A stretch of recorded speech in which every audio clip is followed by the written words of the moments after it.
আল্লাহর নামে শুরু করছি। জনতার খবর বাংলাদেশ চ্যানেল থেকে আমি একটি ভিডিও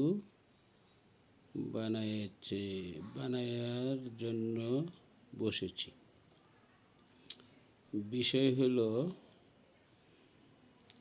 বাংলাদেশের player Mustafizur Rahman cutter master, যার পিচ নামে পরিচিত, তাকে কলকাতা নিলামে কিনে নিয়েছিল তাদের আইপিএল খেলার জন্য।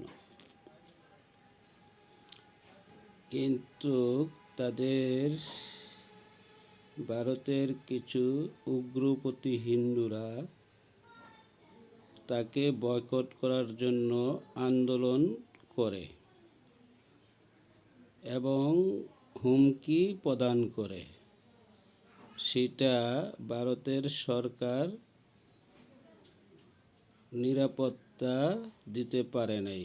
তাতে বোঝা গেল কট্টরপন্থী উগ্র হিন্দুদেরকে সরকারি মদদ দিয়ে যাচ্ছে। এমন তো অবস্থায় ভারতের বিসিএ মোস্তাফিজকে রিলিজ করে দিয়েছে। আসলে ভারতের বিসিবি এবং উগ্রপন্থী হিন্দুরা আমাদের বাংলাদেশি প্লেয়ার মোস্তাফিজের আগুন ঝরা বোলিংকে ভয় পেয়েছে, তাই তারা এটা করেছে। এতে খেলা নিয়েও তারা রাজনীতি এবং শত্রুতামি করতেছে। তাতে বোঝা গেল ভারত বাংলাদেশের বন্ধু না, আসলে তারা শত্রু। নয়তোবা কেন ভারতের সরকার একটি খেলোয়াড়ের নিরাপত্তা দিতে পারল না? আবার তারা কিভাবে আশা করে যে সামনে বিশ্বকাপ খেলায় বাংলাদেশের পুরো টিম ভারতে যাবে? সেটা তো কখনো সম্ভব হয় না। তাই ভারতকেও আমরা বয়কট করলাম।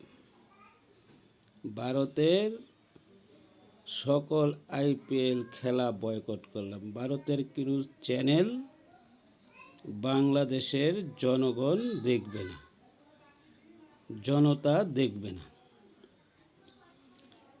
এবং ভারতের বিশ্বকাপ খেলতে হলে বাংলাদেশে এসে খেলতে হবে, আদার্স অন্য কোনো দেশে খেলতে হবে। আর আমি এটা আশা করি ভারতে কোনো দেশই ভারতে যে খেলবে না। বাংলাদেশ, শ্রীলঙ্কা, পাকিস্তান কেউ যাবে না, কারণ তাদের উগ্রপন্থী হিন্দুদের আচার আচরণে তাই বোঝা যাচ্ছে। তাই বাংলাদেশের থেকে কোনো খেলা বাঙালি জনগণ দেখবে না। এই মর্মে ভারত এখন আরও বেকায়দায় পড়ে যাবে। তাই ভারতের এখন বোঝা উচিত তারা কি উগ্র হিন্দুবাদ নিয়েই থাকবে, না মানবতা গণতন্ত্র নিয়ে সারা দেশবাসী প্রতিবেশী সবাইকে নিয়ে সুন্দর করে চলবে। এইটা এখনো ভারত ভেবে চিন্তা করে দেখতে পারে। এই ভিডিওটার বক্তব্যের সাথে যারা যারা একমত তারা লাইক করে মন্তব্য লিখে যাবেন। সাবস্ক্রাইব করে দিবেন। আমি ভিডিও বানানোর জন্য বেশি বেশি লাইক করবেন, যাতে আমি উৎসাহ পাই আরও ভিডিও বানিয়ে আপনাদেরকে জানানোর জন্য। বাংলাদেশের